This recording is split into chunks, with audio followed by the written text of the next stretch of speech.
Hey you guys, how are you doing? So yesterday we had the Jackson Hole speaking, or at least Jay Powell speaking. Again, I didn't listen to it. I just looked at the reaction, and initially very strong, basically across the board.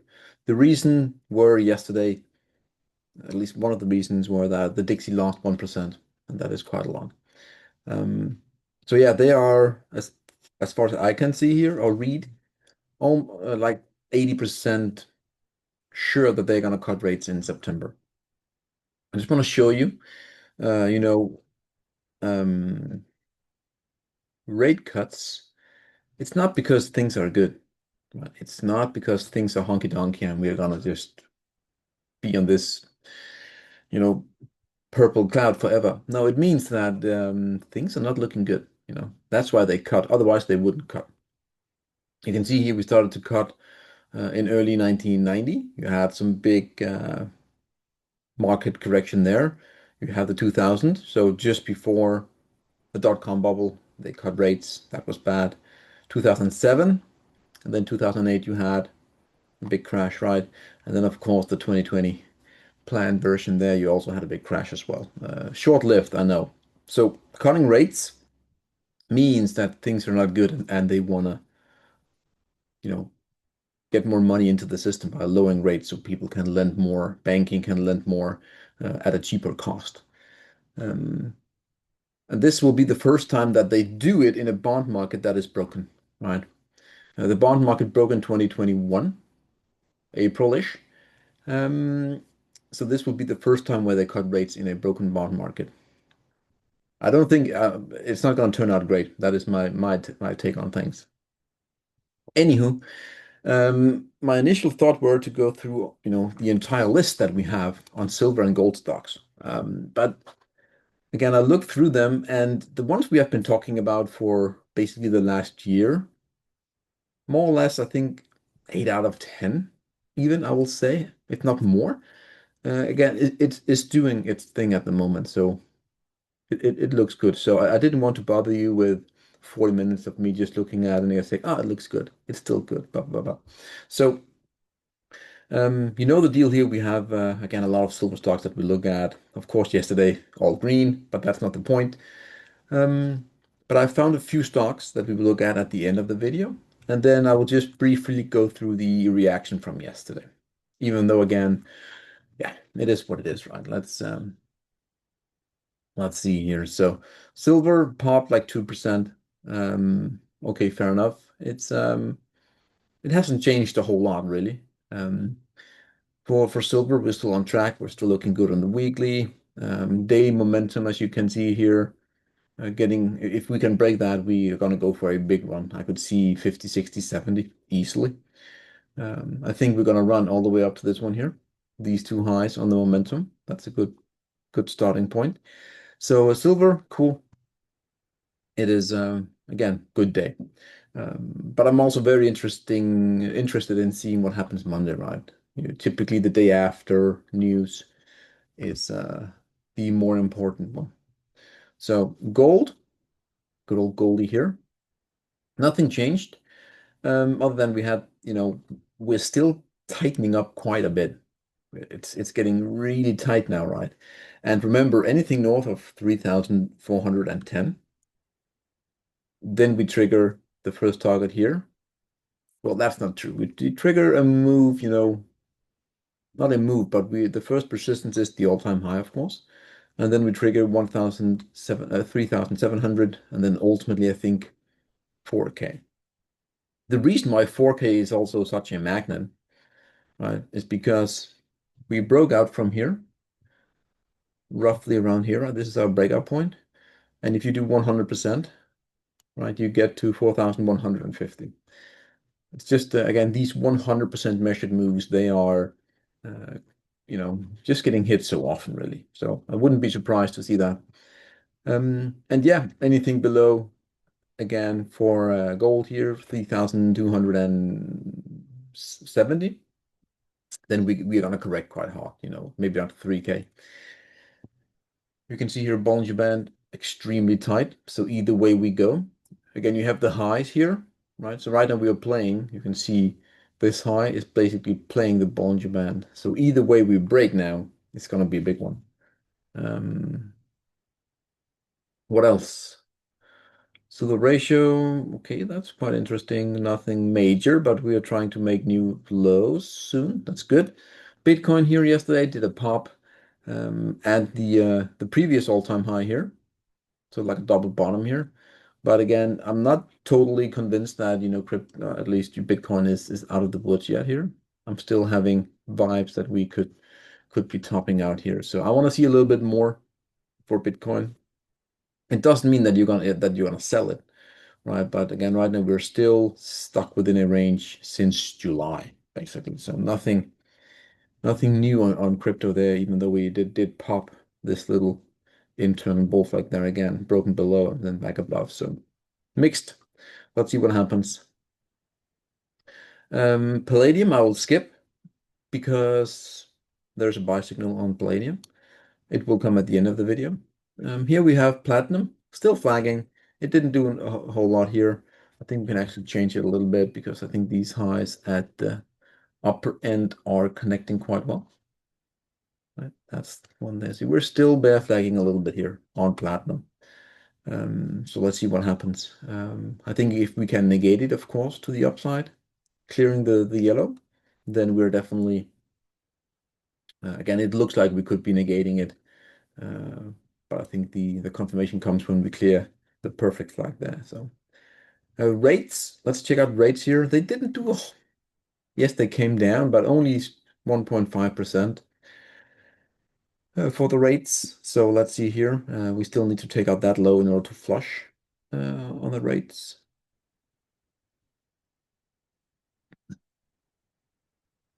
TLT, not bullish yet, but I think above 88, we are definitely bullish on TLT. Then rates will come down for sure. ETFs, green, green, green. I want to show you URA. This is a funny one here. Again, that one there, we dropped like 5%, if I remember correctly. Somewhat out of the blue. Again, I didn't expect such a puke there. Pre-market were good. And then all of a sudden, selling, just sell, sell, sell. We started to talk about again, this was 3 days before this Jackson Hole. A lot of things can happen. We talked about basically that we said that the day after we could gain again 70% of the loss. Again, it took 3 days, I know, but again, we're basically back above that flush there. So um, yeah, difficult to predict, right? Uranium looks good. Again, it has been doing that long term all the time, basically, but it was getting a little bit scary here, right? We talked about it, head and shoulder, right? And if we were to break below here, we could actually trigger some moves down to like 16, 15, $16. But it seems like, even though we have a gap here, that URNJ, so the juniors are breaking, the head shoulder line. And that is early warnings, or good things in this case, that we are negating this whole head and shoulder line. You see it there. So of course we want to take out the shoulder high, but the trend line is broken for now on good volume as well.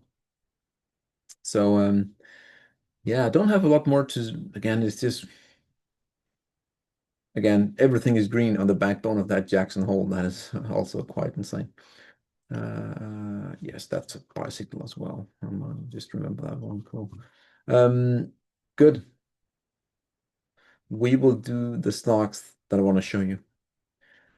I want to show you WRN, which is a gold and silver stock. If I remember correctly, let me check here for you. So I'm not, copper and gold. So that's a good mix, right? Copper and gold, not too bad. So long term here, we have a lovely wedge, right? Goes back 20 years. So it's a very, very long one. And basically since the highs of 2021, we have been flagging quite heavily. One big flag, really. You can see it here, the yellow one. So I think once we start to clear that one, which will happen at roughly $2, then again, that's a buy signal all day long. We're going to rally here to the golden. We're going to pull back. Could we do a full retest? We could. I'm not expecting it, but we're definitely going to get something like this, as you know. That is our default view when we get such a setup here. So $2 and above for WRNN. I'm very pleased with that whole thing. Almost 400 million market cap company. So it's not small per se. In the grand scheme of things, it's small, but in gold and silver, it's somewhat mid-tier. Almost here, you can see we're flashing green on weekly momentum as well. You can see we're flagging just a little bit here around the zero line. So if we pop two, I'm expecting this one to go higher as well, and then we should be good to go. Again, probabilities, right? It's probabilities. So $2 and above here for WRN. That's not the worst thing that can happen. NVA here is 100 million, so a bit smaller. Exploration gold is from what I can see here. And we had a long-term trendline breakage here coming all the way down. So the highs of basically 1997, so 30 years, right? Big breakout here, nice run, and then we just puked from like 2.3 down to 0.14, right? Small start. Ouch, ouch. So again, I want to show you these also. I just want to show you these three impulses as well, right? When you get these three impulses here, a bit of a fourth there, but definitely three. That's when you want to be very interested in a potential breakout of the channel here. Again, look at over here as well, right? You have three impulses before breaking down. So these three moves to the upside or the downside, or within a wedge to sideways, that's when you want to be very, very interested in things. Looking at it here, you know the breakout we had there, bit of a bull flag, and then game over. I think we're down 90, 94%. But then this channel came here, as you can see. Bit of an internal breakout as well, right? Breakout back test. Good. So you can see 1, 2, 3 as well. So we have the three, impulses. Then we broke out and now we're flagging. This is the weekly. So we have a weekly pennant here that is pretty dead on. Looks a little bit similar to the DRD, which also was and will become even, a good buy. So when this clears, which will happen at roughly, again, it depends, but 34 cents, 38, my bad. Then we, again, I'm thinking we're going to go to almost $1 here, right? $1, maybe 1.3 is my target for the stock here before we have any bigger pauses, right? That is where I think we're going to go. If we then later on clear that trend line, even better. So I personally believe you can snipe a really good entry here, a low risk. Yeah, 38 cents seems good. Maybe 40 cents, depending if you want to ensure the breakout from that high there, but still within that range. And we're definitely going to go higher again, probability wise. TNK here, shipping, good old shipping here. Very simple, actually. Want to keep it clean. We have a left shoulder there. We have a head here. We're forming a right shoulder as it looks as of now, where the right shoulder is higher than the left. That is, it's not a must, but it's better because it means that bulls are definitely stronger now compared to the past. We have this red channel here, right there coming down, right? And we're actually breaking out here. We have been toying with it, and you can see we're about to clear this high here. So once we get, let's call it 50, just to keep it very even. I think 50 here, then for sure this minor head and shoulder bottom within the downtrend / parallel channel, then that breaks and we trigger a move. From this alone, we trigger a move back to, you can see the bigger neckline, right? The bigger neckline. So you can actually play this large fractal by getting in here by using that minor fractal. So 50, we have a measured move that takes us to roughly 68. That's the neckline. We could fizzle here a little bit, but ultimately, if we break that neckline, you all of a sudden trigger something. Again, should we do the measured move? Right. big long-term patterns that will take years to play out. We trigger 680 on TNK shipping here if we get the breakout there. 3, again, that is, and you can play very, again, how I would play this. If I were to go very long term, looking for basically 3, 5 years, right? One way to play this, it will take some time to reach those potential long-term targets, right? But you could set the stop below there, risking 20%, and then the first target you have almost 2 to 1. But then if you go for the long shot, you're getting 61 to 1. You don't need to get these correct often in order to be profitable. 2% dividend that could increase along the way, but 2%, it's not good, but it's better than 0. So TNK above 50, that to me is actually quite good. That's very good. Then we have Moo Agriculture, big ETF on the New York Stock Exchange. Remember, we talked about it there. You could buy the break of the blue channel. And now we're also breaking this red one going across here, right? We're actually getting into the highs here. And I'm saying once we really start to clear the midpoint, you can buy it here, yes, but definitely getting above 76, then you can see we have a pole here, we have a flag, and we target something like 90 on Moo dividends, 3%. Cool, it is what it is. But ultimately, as you can see here, this was big resistance before. So you could also argue that this is a big back test, both from the channel below, which it ticked during Trump, Trump tariff. Can we do a parallel? I think we're gonna keep it. I think it's fine. So we're definitely in a bullish statement now. And we're also about to flip green here on momentum, which is always a good thing. So yeah, I like Moo above, what did we say here? 76, and I'm quite pleased with that. Good. Palladium, I won't do a whole lot of history on Palladium. We've been bullish basically since 1,000. And why 1,000, you may ask? It was actually down here when we started to break this thing here. We turned bullish right around here. The breakage of that breakout, deep back test, higher highs and higher lows. The target initially was 1,250. This one here overperformed quite nicely. And what's happening now is you can see Palladium here. We're going to go to the 2 hours. Now we are even further down into the short-term time frames. We have been breaking the downtrend, right? We could also, if we expand it to be, we can see we're also breaking it here. So either way, we are breaking out from that, or has been breaking out. We have some trend lines going across here. That was a big one, right? That is breaking as well. So Palladium here can be bought here with a stop below, basically here 1,060. If you want to play with a stop. But it looked to me like we're having this high or low coming into place now that we have been looking at or waiting for in this area. Right? We don't always know exactly when, but we have an idea. And remember, we talked about anything, close to the green and the red here. That is where we are expecting this low. And now we're going to go higher.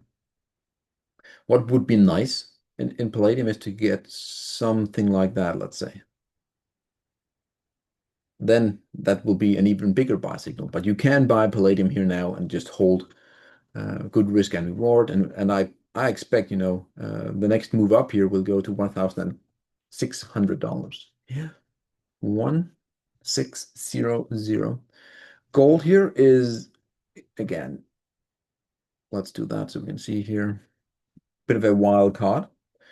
And by wild card, I mean, big gains, crying people, big gains, crying, and understandably so.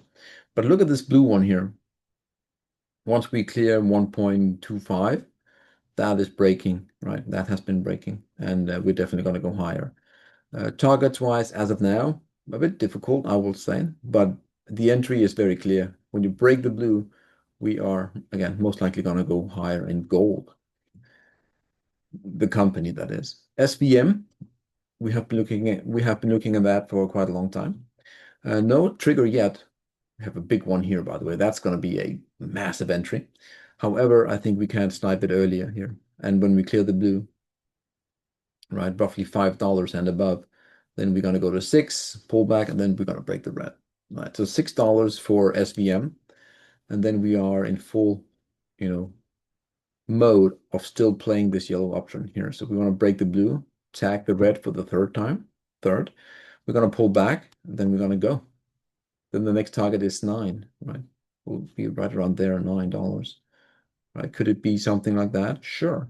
But definitely above 5.2 maybe on this SVM here, which is the New York Stock Exchange.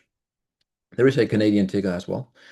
Then this is a prime candidate to get involved in gold and silver stocks.